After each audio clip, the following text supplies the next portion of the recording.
Hello there, Aries. Welcome to your reading. So I want to wish you all a very happy birthday. Have a wonderful, splendid time celebrating and stay safe. So I'm going to relay the two images that I saw when I was meditating on this reading for you, and then we'll pull out the cards. So first of all, I see there's an oven, and you know how it has that glass panel where you can see what's cooking in the oven. So there are cookies baking, and there's this little boy, and he's like waiting anxiously for the cookies to finish baking. He's looking through that see-through panel from the oven, and he's just like waiting, so anxious, and he's just like, it's going to be so delicious when it finishes cooking. And then in the background is his mom. She's wearing an apron. She's been cooking all day. She's looking at the stove, and she is like cooking a pot of soup. She has a kettle on at one point, and then she's like, she has a saucepan where she's melting some butter with some vegetables. So she's doing a gazillion things, multitasking. And the soup is boiling over. The butter is also, boiling. And so everything is just boiling at the same time, and she's like a little bit stressed out, like not really sure what she needs to tend to first. So she's like looking at this stressed out while the kid is only looking at the cookies. Okay, so that's the scene that I saw for you. And so I feel for this month, it's a lot about not stretching yourself thin, and as well learning to be patient. Okay, don't rush things. Things are going to come in divine timing. Don't push too hard. Don't be so hard on yourself. And especially don't overestimate the amount of time. You guys are really, really bad at this, like overestimating the amount of time that it takes you to do something. Okay. And then stretching yourself too thin where you are pulled in so many different directions, where things, people and situations pulling you in different directions, needing to put out fires in possibly many areas of your life, and just being overbooked, too many things on your agenda, too many things on your plate, and not being able to relax and just really enjoy the moment. So that's what I'm seeing. I feel like there's something that you have been really anxiously waiting for a very, very, very long time. And that whole, something in the oven, I feel like for some of you, it could even be pregnancy. Okay, wanting to start a family, wanting to have a partner on board, wanting to I'm hearing like partner in crime, but I also feel like it's somebody that you can build something with. Okay, wanting a life partner, wanting somebody to have a family with, to build a family with, and especially to share some major milestones and experiences in your life with. So I feel there's this element here about wanting to have that other person that you can spend the rest of your life with as well.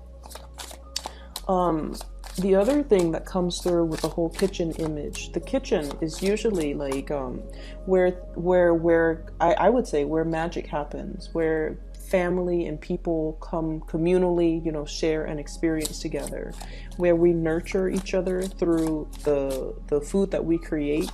And especially if you are hosting a lot of people in your home environment, rather than trying to do everything, okay, rather than like planning and executing, cooking a meal for like 30 guests, you might want to take it easy and realistically just make it a potluck where everybody brings something to the table. I feel like it's the smart way to do it, so that you're not stretching yourself so thin. If there are specific things that you want to do for, the people that you love, by all means do it. But be very, very realistic with your time constraints, and don't be so stressed out that you're not able to really enjoy the moment, okay? Because it's the gathering, it's the people that really matter. It's not so much about showing off our culinary skills or showing off our kitchen or showing off our home. It's really about people coming to see you and people wanting to spend time with you in an environment that is laid back, that is relaxing, That's calm and comforting. So don't work yourself in a frenzy, and especially, don't stress yourself out, okay? So be easy on yourself and be loving to yourself and be more forgiving with yourself. So there's definitely something that you have been really, really waiting on. So I feel for many of you, I'm hearing this strongly from this Page of Wands here. This is sort of like, I'm ready. I'm ready for the next big thing. I'm ready to do a real job. I'm ready for something with more responsibilities. So I don't know what you guys have been doing. If you've been doing a lot of training, if you're in a like an environment where things are going really, really slow.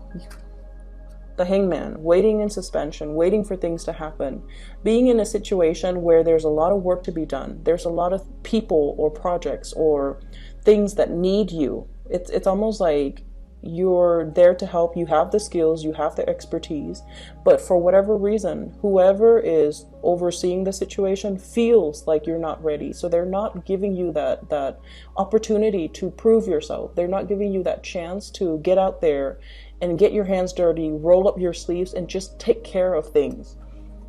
So it feels like you're in a state almost like of waiting, of suspension, of limbo, and you're not able to, it can feel really, really frustrating for a fire sign to not be able to get out into the world and do whatever it is that they want.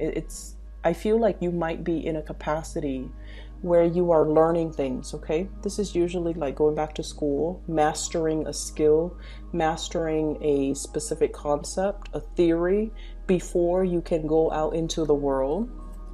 Once again, this ivory tower type of a situation. So I feel like many of you're going through some training. It could be some legal training that you're dealing with. It could be learning how to do things properly. There might be legal ramifications if things are not done in a specific way, or if it's almost like you have to cover your butt so that you don't get sued, or you have to do things in a procedurally correct way. Otherwise, people can sue. So I feel whatever the situation is, I know that it's very, very frustrating, and you feel like you've mastered it, and you feel like you really want this opportunity to prove yourself, to put theory into practice, and to be able to help a lot of people and to make the situation better, because there's obviously a need for you in this work situation, but you're not giving the chance and the opportunity to exert yourself, okay? So that's the first thing, and it can be really, really frustrating, but I feel like the overall message that I'm getting here is in divine timing, okay? You have to master one thing before you move on to master another, okay? It's like that woman in the kitchen. She's multitasking, and whenever we multitask, our attention is always divided. So when we do one thing, we can do it really, really well. When we multitask, our attention, our focus is drawn towards different things, and we could never do those things perfectly well the way we would have if we only had one thing on our plate. That's just the way the human brain works, okay? So as much as we feel like we can multitask, the quality of the outcome of the end result always diminishes. And so I feel like the universe is teaching you a lot more about patience, a lot more about, let's learn something, as frustrating as it is. Let's learn something and be a master at it, so that when we break away from this ivory tower, when we bring theory into practice, into the real world, we can do it right, okay? The kings, and this is your energy, the kings always do things the right way. They've already mastered it. They've been through it. They have the skills and the knowledge and the experience and whatever it is that's required of a ruler, a leader, a breadth of vision, hindsight, the whole learning from past experiences. But I feel like, the universe really wants you to master, rather than going into a situation excitedly, but not having the skills and the necessary experience from your past to make the best of a situation, or to make something the best that it could be. So a little bit of A little bit more patience and a little bit more waiting, I feel, is going to be in store for you. For some of you, there could be a lot of issues regarding children, okay? Dietary habits when it comes to children. And I love this card. This is the 9 of Cups. Okay.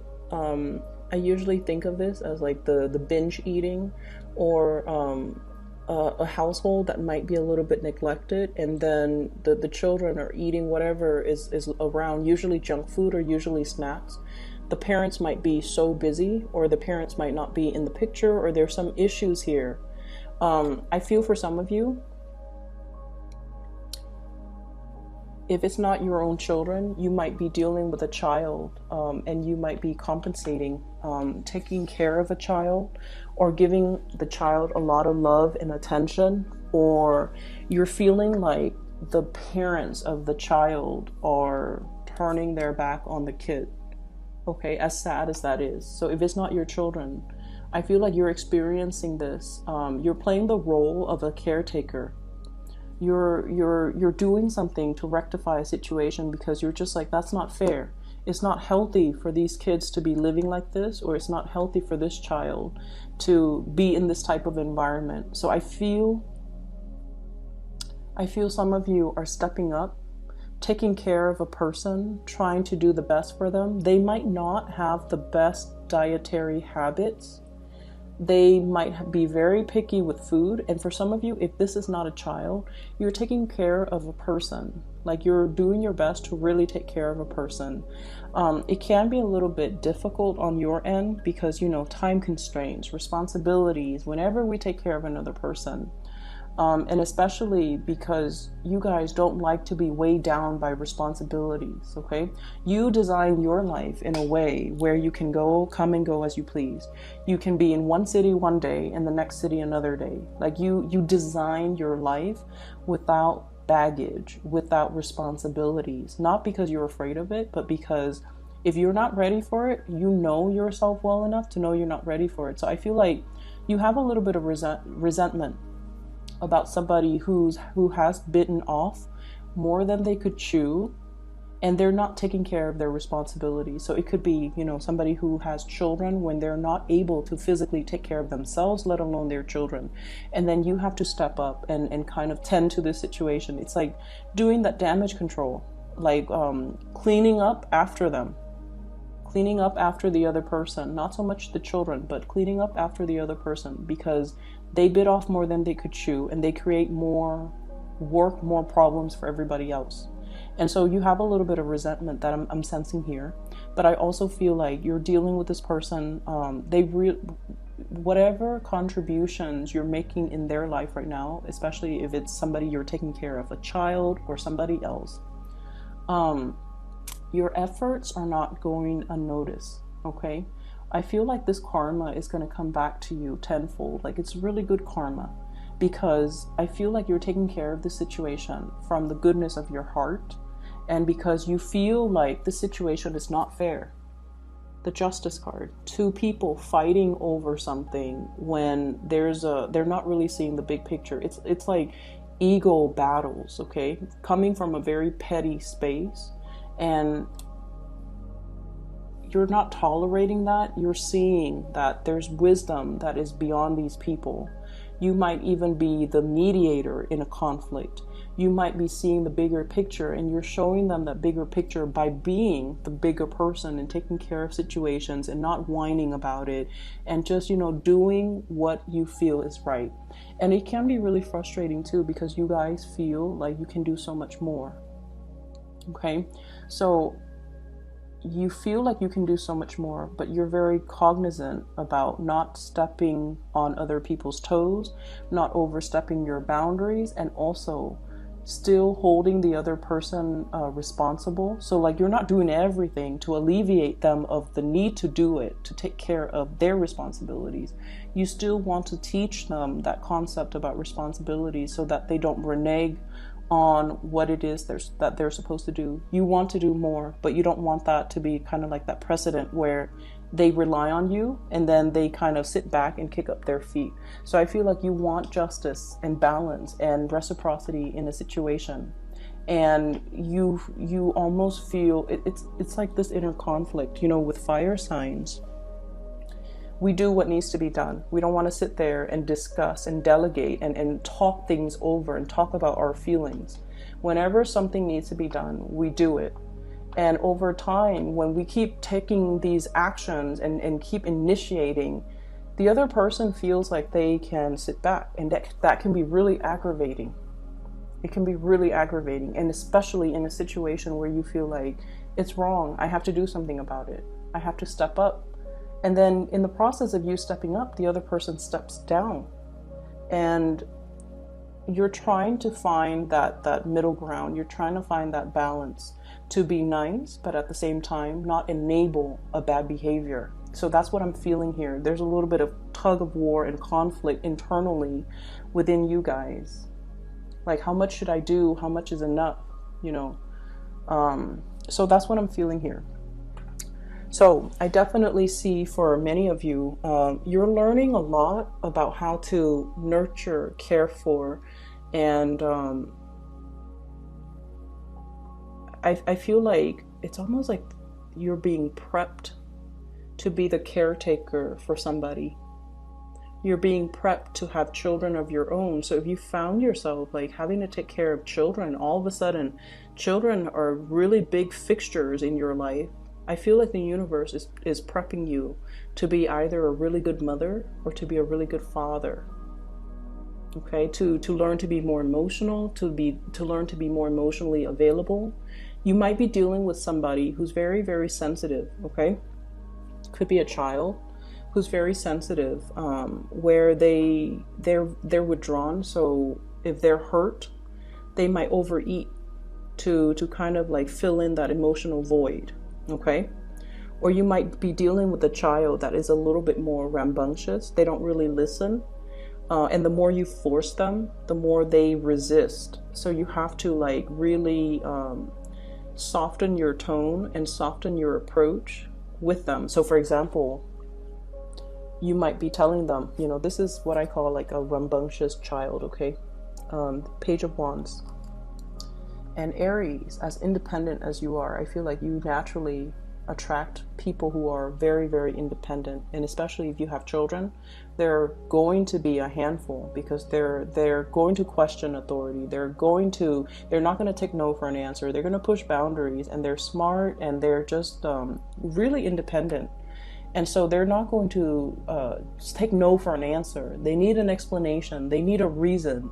And you have to appeal to their emotional senses. So for example, you tell them, after school, you need to go home straight away. I don't want you hanging out outside. And they're like, I'm not going to get into any trouble. I don't need to go home.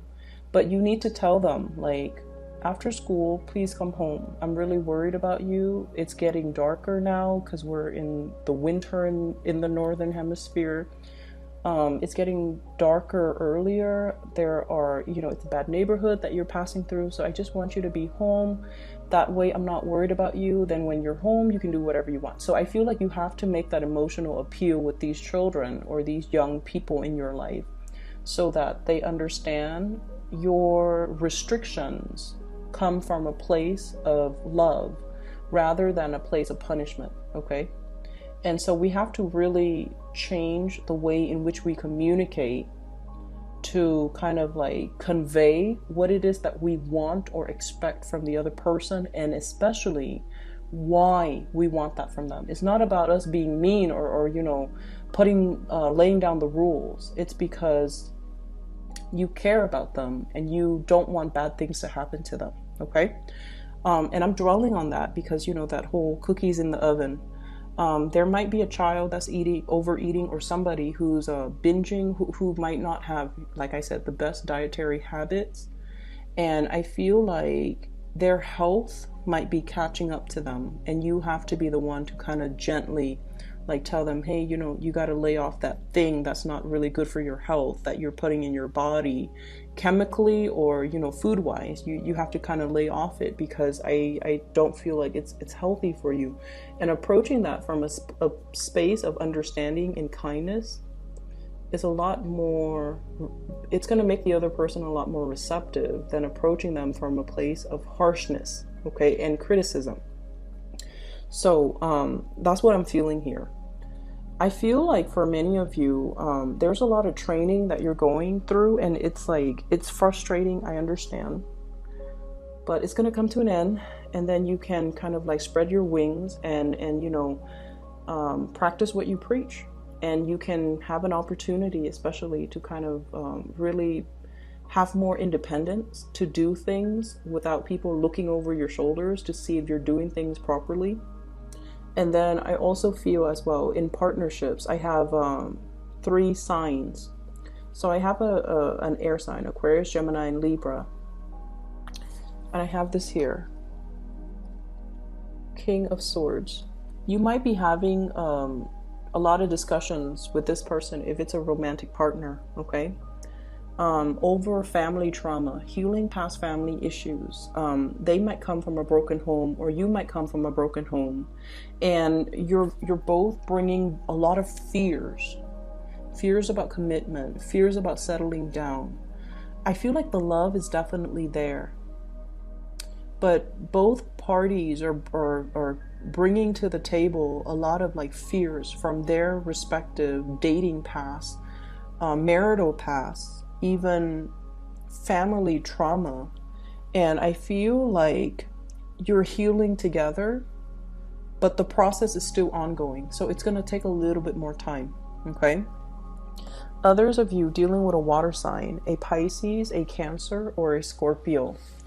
I feel like this person, and I have here the Queen of Cups, I feel like this person is a lot more into you than you are into them.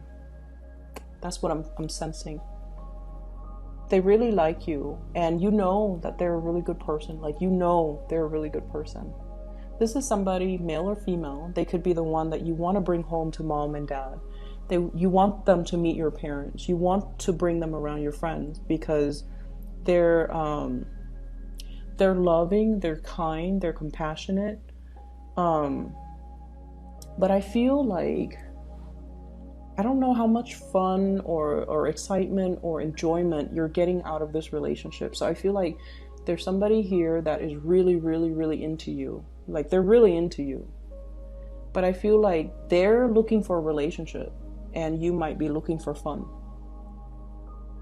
Okay, and they're ready for a relationship. You might not feel like you're ready, or you might not want that commitment, the whole 9 yards with this person. For some of you, this person might be a little bit older than you. And I feel like they're actually very attractive, very beautiful, but they are looking for a relationship. They're not ones to kind of run around and, collect bed partners. They're not like that. They're really looking for a relationship. They might have children of their own. They might like be dealing with a like a separation or a divorce. Okay, so they're not completely single just yet. And then I also feel a fire sign, Sagittarius, Aries, Leo. There might be a distance thing between you and this relationship partner. There's a lot of coming and going, getting back together, and then there's distance. So I don't know if you're like breaking up and then making up, but I'm seeing distance between you and this person here. I feel overall, we have here the wish card. So I definitely see a lot of communication and a lot of love and a lot of compromise and a lot of help that's going to be coming into the picture. And like I said, if you're planning to do this massive cookout, hosting and inviting a bunch of people to your home, just make sure you actually enjoy the process. Don't stretch yourself too thin. Don't overbook your schedule. Don't overcommit your time because you're going to be stressed out. And it's a month, it's your birthday month. You're supposed to relax and, enjoy the people and the company. So don't stress yourself out. Make it a potluck, okay? I hope the reading is helpful, Aries. I hope that it helps you navigate this energy for this month. I don't have any news here regarding finances, so no news is always good news in my book. I feel like it is a lot more about, being patient and getting through the learning process and then being able to, exert yourself in the physical world, okay? So best of luck with everything. I will see you guys soon, and have a wonderful birthday time. For those of you who are still emailing me about readings, I don't do readings anymore for private clients. I do have somebody that I highly recommend. I've included a link to her scheduling website in the description box below. Her name is Bridget, and she is based out of California. So if you'd like to book a reading for yourself, please click on her link and do so through that through her. Okay. Take care of yourself. I'll talk to you soon.